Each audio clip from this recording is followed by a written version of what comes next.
Isabella Mareen never believed in curses, but the night she stepped into the abandoned castle, she felt the walls breathing around her. Beside her, Thomas Elric tried to laugh away the unease, yet his voice died the moment they saw the portrait of the long-dead queen, her jagged crown glinting in the flickering light. Neither of them noticed that the queen's painted eyes shifted, following them down the corridor, or that her smile seemed just a little wider than before. I never thought an ancient castle could feel so alive.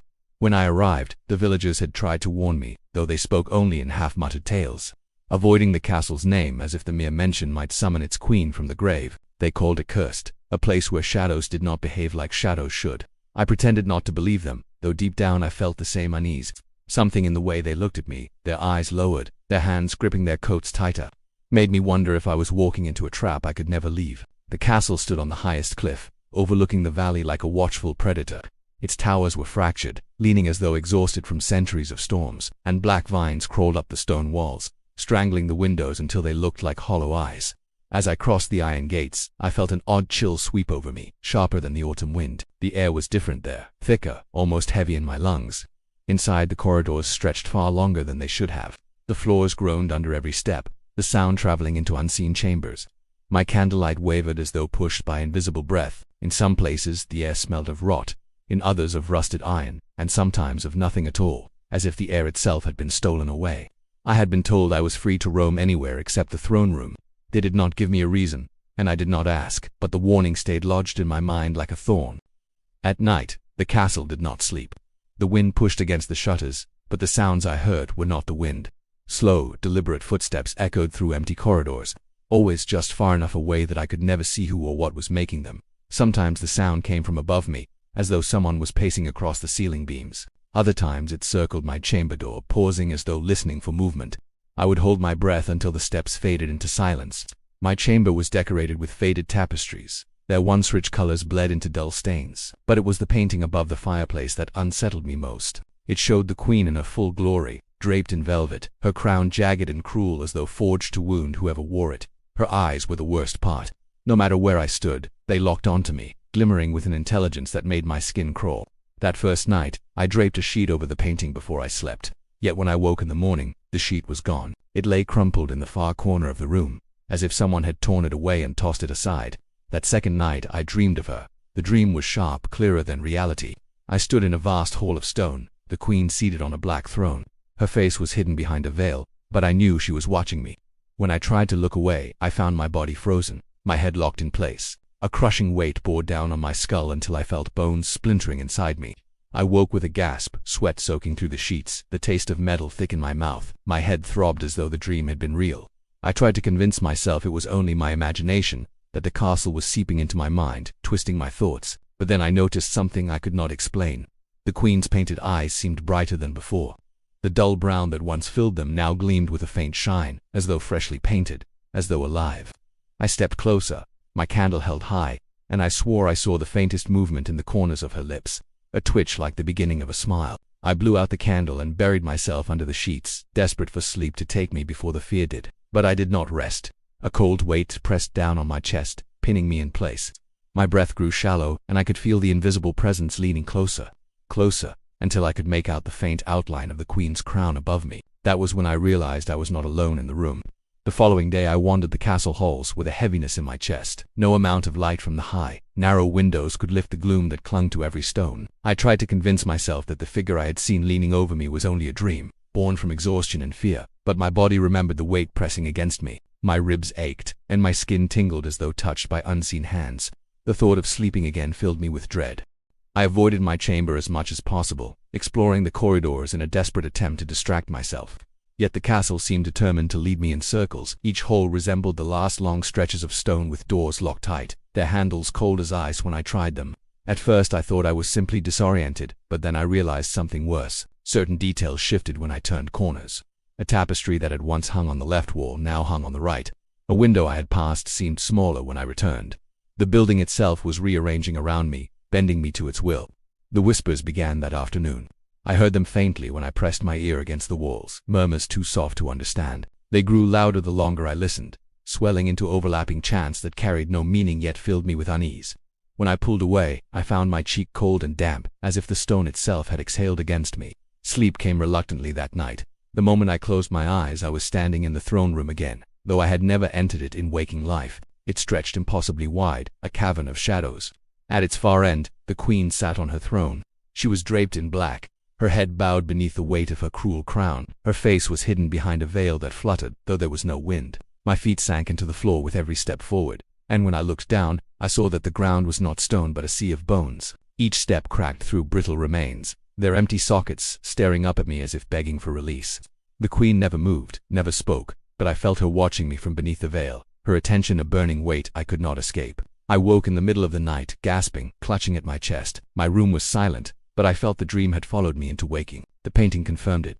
The queen's eyes glowed faintly in the candlelight, and the shape of her lips had changed. The small twitch I had noticed before had widened into something unmistakable, a grin. By morning, the painting was gone. My heart pounded as I searched the chamber, convinced it had been stolen.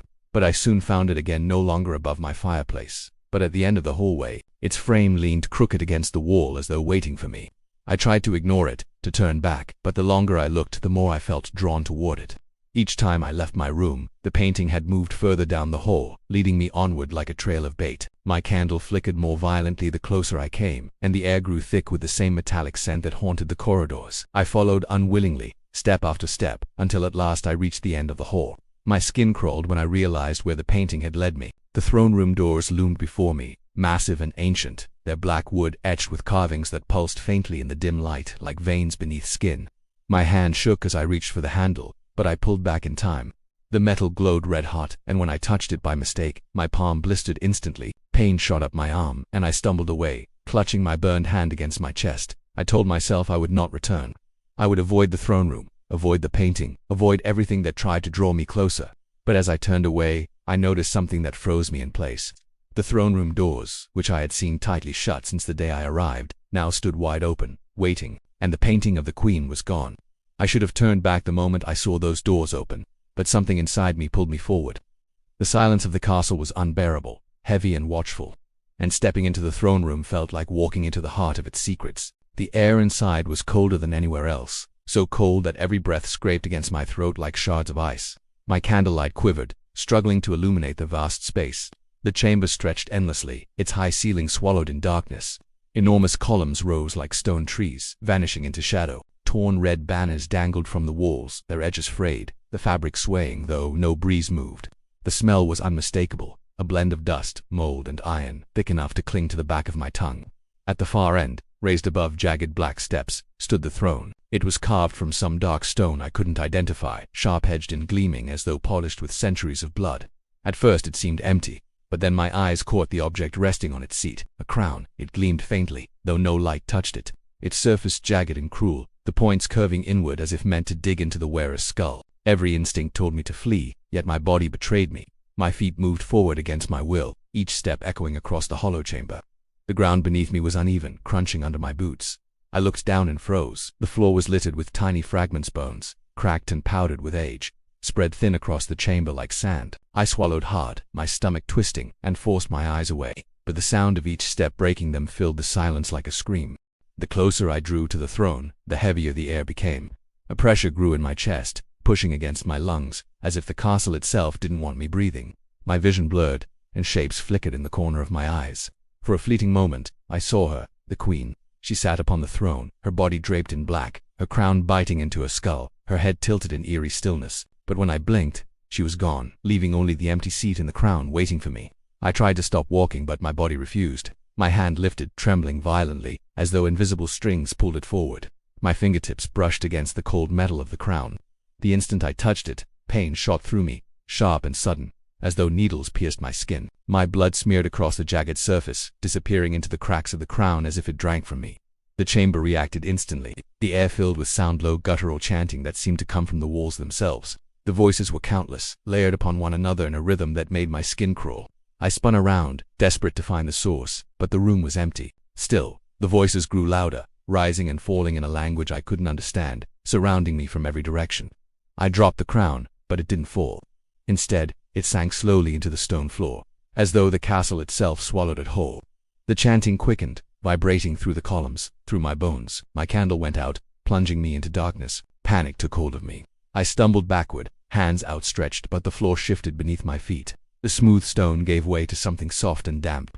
I reached down without thinking and felt it rotting fabric, brittle bones, scraps of hair. My stomach lurched as I realized I was standing in the remains of countless bodies, their fragments hidden just beneath the thin layer of dust. Then a thunderous crack rang out. The massive doors at the far end of the hall slammed shut with such force the ground shook. I ran to them, shoving with all my strength, but they would not move. The chanting built to a deafening crescendo, shaking the air, rattling my teeth. I turned back to the throne and saw it again. The seat was no longer empty. The queen sat there once more, her veil draped over her face, her pale hands clutching the armrests with unnatural stillness. She did not move, but the crown was back upon her head, glowing faintly in the dark. And though her mouth was covered, I felt her smile stretch wide beneath the veil. I backed away from the throne, my legs trembling so violently I could barely stand. The queen's veiled face remained still, her body rigid as stone, yet I could feel her attention pressing down on me. It was not like being watched by a living person. This was heavier, colder, as though her gaze existed inside my skull, digging into the softest parts of my mind. I wanted to scream, but the air would not move through my throat. The chanting that had filled the chamber moments ago had stopped, leaving behind a silence more suffocating than sound. The only noise was the frantic pounding of my own heart, each beat echoing in my ears. I thought if I listened closely enough I might hear hers, too slow, ancient, and steady. The crown was back upon her head. It gleamed faintly, its jagged edges catching the little light that seeped into the chamber. Her veil shifted then, moving as though stirred by a breeze, though the air around me was utterly still. Her head tilted, unnaturally sharp, as if her neck had cracked beneath the weight of her crown. The veil lifted just enough to reveal her mouth.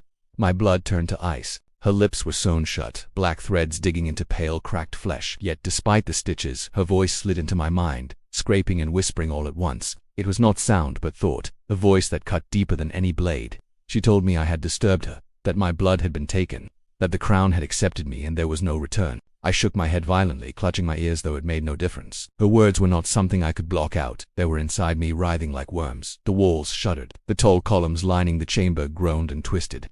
At first, I thought it was my imagination, but then they bent further, reshaping themselves. I stumbled backward as the stone melted into shapes of skeletal figures. Dozens of them emerged, their limbs stretched to thin, their eye sockets hollow and endless. They stood in silent rows, bowing toward the queen on her throne.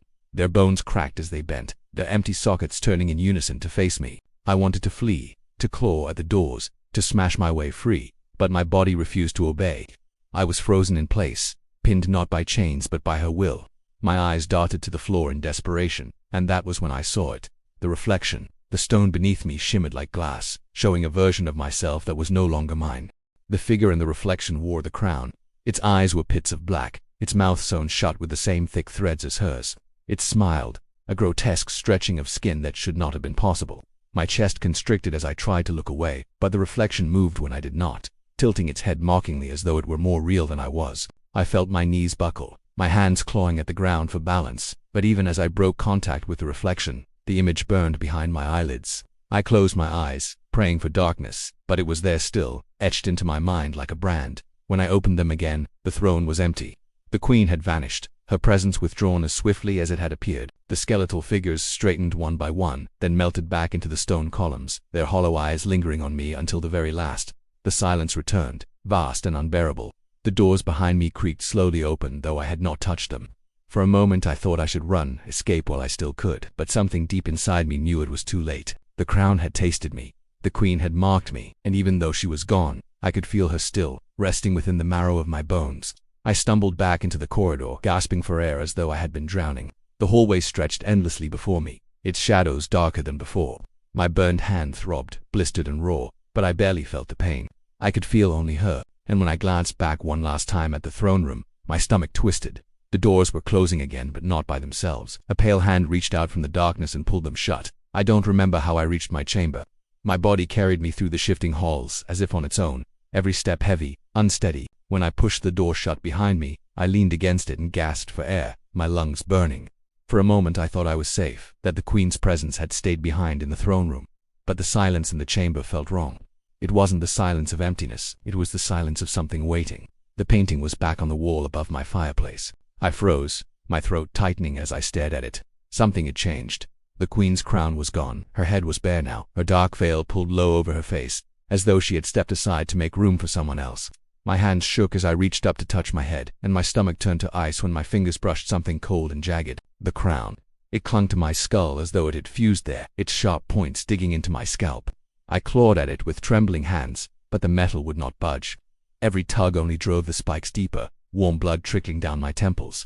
I stumbled to the cracked mirror leaning against the wall, my reflection warped and broken, but there was no mistaking it. The crown sat on my head, gleaming faintly in the dim light, pulsing like a living thing. My reflection smiled at me, though my own mouth remained closed. The stitched grin from the reflection widened until the threads snapped and flesh tore, revealing blackness inside. I staggered back, but the reflection did not move with me. It stayed close to the mirror's surface, tilting its head like a predator about to strike. That night, I didn't sleep. I couldn't. Each time I closed my eyes, I heard her voice, not whispering this time, but chanting, rising and falling in that same awful rhythm I had heard in the throne room. It echoed inside my skull, until I felt the vibrations crawling through my teeth and bones. At times, I could feel her standing behind me, her breath on the back of my neck. Other times, I saw her veil drifting in the corners of my vision. But when I turned, there was nothing, only the painting with its empty gaze. My skin grew paler each day, my veins darkening as though ink ran beneath them instead of blood. My blistered hand began to wither, the flesh around the burn turning black and brittle. Sometimes, I swore the crown pulsed against my skull like a heartbeat syncing with mine until I couldn't tell which belonged to me anymore. The villagers stopped coming near the castle. From my window I watched them scatter when they caught sight of me standing in the tower. They whispered among themselves, crossing themselves or spitting into the dirt, as though I was something unholy. I couldn't even blame them. When I caught sight of my own reflection in the glass, my eyes no longer looked human. They were sinking into darkness, pupils spreading like spilled ink. The painting changed again. The queen was no longer there at all. The canvas was blank, worn smooth, the frame empty.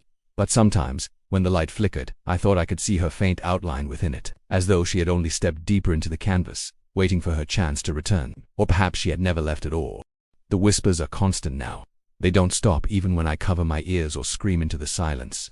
They tell me things, secrets about the castle, about the throne, about the countless who came before me. They tell me what will come after, that the throne is never empty for long, that the crown never stays still, that I am only another piece of the cycle, marked and chosen to bear the weight until someone else takes my place. I no longer wonder if I will sit upon the throne. I know I will. The vision of it haunts me every waking moment, the jagged stone seat calling me back with a hunger that cannot be denied. When I close my eyes, I feel its cold surface beneath me, the weight of the crown pressing harder, the whispers swelling into screams. Sometimes, I see figures at the edge of my bed, faceless and thin, bowing toward me the way they bowed to her. And sometimes, I catch myself smiling back at them, though I don't remember moving my mouth. The painting is gone again tonight. The wall where it hung is bare. And yet, when I turned to look at the mirror just now, I saw her standing behind me, her veil floating like smoke, her pale hands resting lightly on my shoulders. But when I spun around, there was nothing. Nothing but the crown on my head, growing heavier every moment, and the throne, waiting for me in the dark.